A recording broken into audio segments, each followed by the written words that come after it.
Hello, I'm David Coburn, Member of the European Parliament, leader of UKIP in Scotland, firm unionist and staunch Eurosceptic.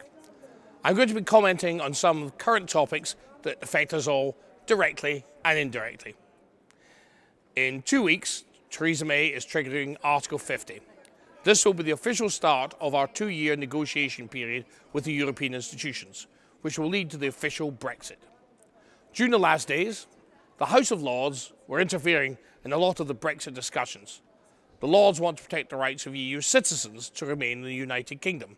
Ministers say EU resident status will be a priority once Brexit talks begin. With all my respects, it seems that the Lords still do not understand the consequences of the referendum from last June 2016. Brexit means Brexit. The people in the United Kingdom want to be master in their own house. They want to control the influx of low and unskilled migrants. We want to control our borders and decide who is allowed to enter the UK and who is not allowed to enter the UK. Of course, most of the 3.2 million EU nationals living in the UK made contributions to our economy. We need to offer them clarity on their legal status.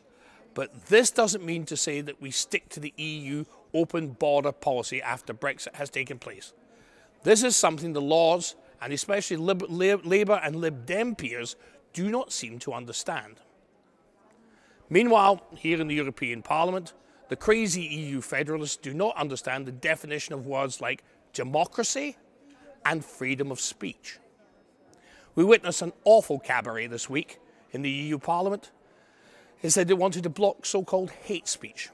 From now on, during the plenary sessions, live streaming on the internet will have a delay. So-called hate speech will be removed from the live streaming, and the minutes of the meetings will also have those things removed. You understand that calling something hate speech and being inappropriate is a matter of taste and is subjective. The new rules have been designed to block so-called hate speech are just simply a way to subvert populist, libertarian and nationalist movements in the House. I may not support communism, but I personally would go to the barricades to defend the communist's right to have his or her say. And if this is not allowed in the European Parliament, this is not a parliament at all. When you start to control what the members say and what comes out of the European Parliament, that is not democracy.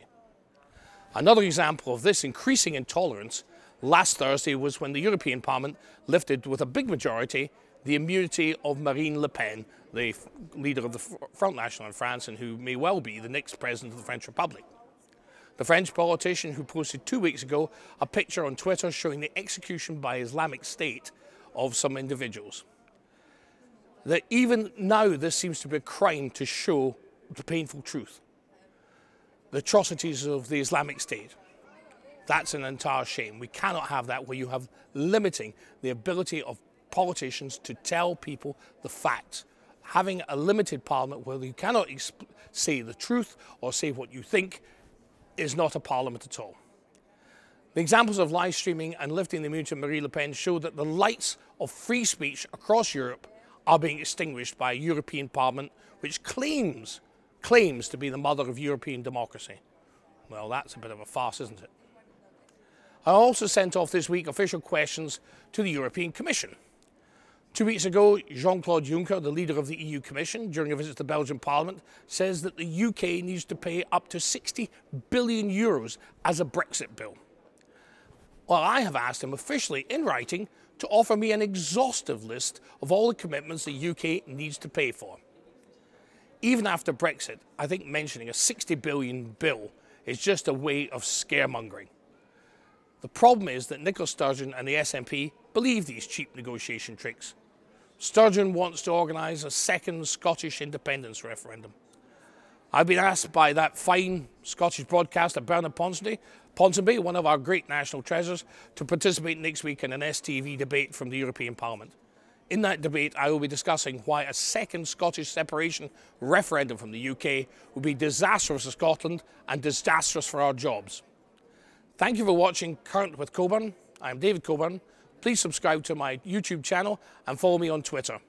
Have a good weekend and see you all next week for a few more updates from your representative. Thank you very much.